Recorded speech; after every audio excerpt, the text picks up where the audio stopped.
The midterms are here, voting has started, and the political ads don't stop. There's so much rhetoric, though. We wanted to ground our discussion in facts, so we turned to USAFacts.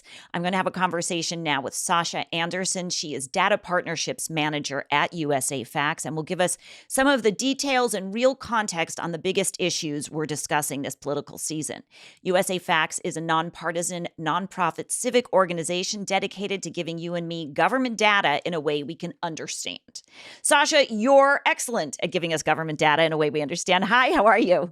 Hi, Jessica. I'm good. Thanks. How are you doing? So happy to be here. I'm really happy to have you here and to dig into some of this stuff. I want to start by talking about inflation, which seems to be dominating the conversation as we head to the midterms. But what's the reality here? How does today's inflation compare to the recent past? And have we seen it this high before? Yes. So inflation, it's on everyone's minds. We saw a 40-year high in June of this year, so a little over 9% year over year inflation. And that trend has continued. So in the most recent month in September, we saw 7.6% year over year inflation. So that is unusual. We have seen this before. We have seen highs this high and higher. In 1980, we saw inflation go up to 15%, so almost double what we're seeing today, and then high inflation throughout the 70s as well. It is quite high. We've seen it before, but I think it's the first time that my generation has been experiencing this, right? It's the first time in recent history. Mm-hmm. Yeah, that's a good point. You know, when you look at inflation, it's really driven by rising prices of specific goods. So where are you seeing the greatest increase in prices, and who is hardest hit by that? So when we dug into the numbers, we looked at the basket of goods and how they're changing. We saw that transportation costs are way up there at the top. Again, that's probably no surprise, right? A lot of people are getting gas at the gas tank. We're seeing 25% inflation in transportation costs. So that's things like gas, but then also the price of buying new and used vehicles. So transportation is accounting for the biggest share of it. And then because of that, we're seeing that when you look at age groups, younger people are hit the hardest by rising costs. And why is that happening? Well, partly it's because transportation costs, and that's something that young people take advantage of.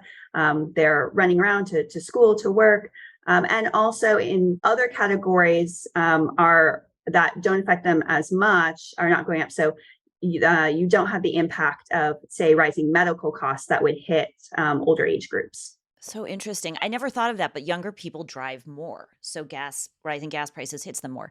I want to ask you about something a little wonky, but it has a real impact on people's lives. The Inflation Reduction Act, it passed in August. And I would love for you to tell us a little bit about what some of the changes it will bring to people might be. Yes, so it has changes that are planned to occur throughout the next decade. So not all of the changes will be felt immediately, but some things to look out for are starting in January. There will be limits where on the cost of prices under Medicare. So when the cost of a drug outpaces inflation, the pharmaceutical company will have to give a rebate for that difference in cost. In our analysis of drug prices, we found that drug prices have increased 3 times faster than inflation, 3 times the amount. Yes. So that will be a big difference in bringing costs down. In addition, we see a couple of other things coming up. So one is there's a change to the corporate tax structure. So now any company that has $1 billion or more in income will be subject to a minimum 25% or 15% tax, excuse me. And of course, we know that there are lots of financial mechanisms to make a company's tax rate go to zero. And this is preventing the use of those mechanisms such that a company that's making billions of dollars would be paying zero in taxes. That's a huge change. And then lastly, we're going to have to enforce that, right? So the IRS has not seen an increase in its budget since the 90s. And so their budget will be increased, and that will go partly towards enforcement as over the decades, they've dealt with an increasing number of returns coming in. We do find that the most, I guess you would say, value from an audit comes from audits of companies that have 20 billion or more in income. Huh. And they are the least audited category. So if we Wow. increase auditing power there, we're likely to see some more money coming from that. That's so interesting. You know, everything you just broke down will have such a meaningful impact on real people's lives or on our federal budget. And we never really get that kind of detail. So that's, wow, helpful. I should follow up on all of this. Yeah. I want to, And it's I hard want to, to see too, right? We don't always feel those costs coming in directly in the way that we would like when we got stimulus checks. People saw that immediately, but it all does have an impact. yeah. And especially the prescription drugs, if you can get a rebate on how much drugs cost for some people, that's huge in your pocketbook and very clear. Um, Absolutely. Let's talk about housing because a lot of people are very focused on the housing market and confused about what's going on and complaining that housing has become unaffordable. So, we obviously saw some of these huge price increases during the pandemic. One thing that's been interesting is how home prices in some places are rising much faster than wages. Can you give us some examples of where we're seeing that? I'll start with wages. So wages are increasing. So we saw a 7.4% increase in average wages. So we're making more money, and people are wondering why can I still not buy a house, right? But at the same time, as you pointed out, home prices are increasing faster. So over the last 2 years, we saw home prices increase, according to HUD, Department of Housing and Urban Development, for single family homes, 33%, which is just that's the highest increase we've had in 30 years. So it's huge. Right. So we're making more, but prices are going up faster than we can make more money. There are a few places where this is particularly extreme. So at the top of our list, looking at the numbers, are Boise, Idaho, Austin, Texas, and my neighbor, Tacoma, Washington. Wow. And those are some of the areas that saw the highest home price increase during the pandemic. So that's, I mean, challenging for folks who live there. I get it. Let's talk about guns because gun policy is featured in a lot of campaigns. Some folks are for expanding gun rights, some are for adding new restrictions. I would love for you to share some basic information about guns in the US that everybody should know, no matter their politics. Yes, absolutely. We love digging into the context and the trends. So according to our data, the most recent year of data available, there were a little over 45,000 gun deaths, and that has been increasing. So year over year increase has been 14%. Wow. Yeah. It is important to note that about 60% of gun deaths right now are suicides.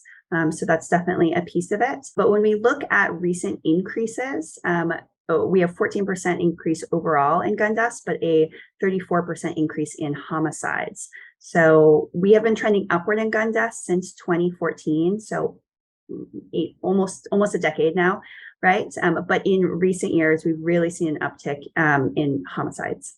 What's changed since the shooting at Uvalde? So we did have the first major piece of gun safety legislation in 30 years come out. So that did things like restrict access to guns for folks who have domestic violence charges, or so-called red flag laws, where it's restricting access to guns for those who are deemed a threat, and increased background checks, particularly for younger ages. Biden has called on Congress to pass an assault weapons ban. So that may be on the table coming up. Looking at the numbers, we used to have an assault weapons ban. We had it for 10 years, starting in 1993. And when you look at gun deaths over that time, they did decrease by 25%. Oh, I can add though, if Republicans take control of either house of Congress, that's very unlikely to come to a vote. Let's talk about abortion. Obviously, a major issue since the Supreme Court overturned Roe versus Wade with the Dobbs decision. And we've been covering the fact that many states have passed new abortion restrictions since then. Some have also created protections for abortion. Would you tell us what are the numbers and which states are people traveling to get abortions now? Yes. So after Roe v. Wade was overturned, we saw 13 states had trigger laws that went into effect. So those were pre-existing laws that would apply once a federal law was repealed. So we had those 13 states. Not all of them are being enforced. Some of them are going through court battles, which means they're not being acted on. In addition, 11 states passed new legislation. Some of that legislation was restricting access to abortion, and some of it was increasing access. As far as the numbers, one of the big things that is being affected right now is the population of people seeking abortions who travel out of state for the procedure. So we have the latest year shows that there were 57,000 people going out of state for an abortion, and 15% of them were going to states that now have new restrictions to abortion. So that's portion of travelers is going to be affected. Mm. We'll continue covering that for a long time, I think.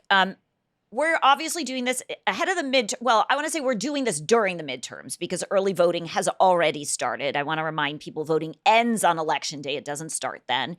And we want to get people excited and ready to vote. So how strong has voter turnout been in recent elections, and how does that compare to our recent past? So we've been talking about a lot of heavy subjects and not a lot of numbers I've been that excited to give you, but this one is exciting. These are some good numbers. So we've seen record voter turnout both in the past midterms and the 2020 presidential election, which is great. We always want to see everyone participating in democracy and getting out to vote. So some of the trends we've seen are an 11 percentage point increase in voter turnout for the last midterm. So I want to compare apples to apples.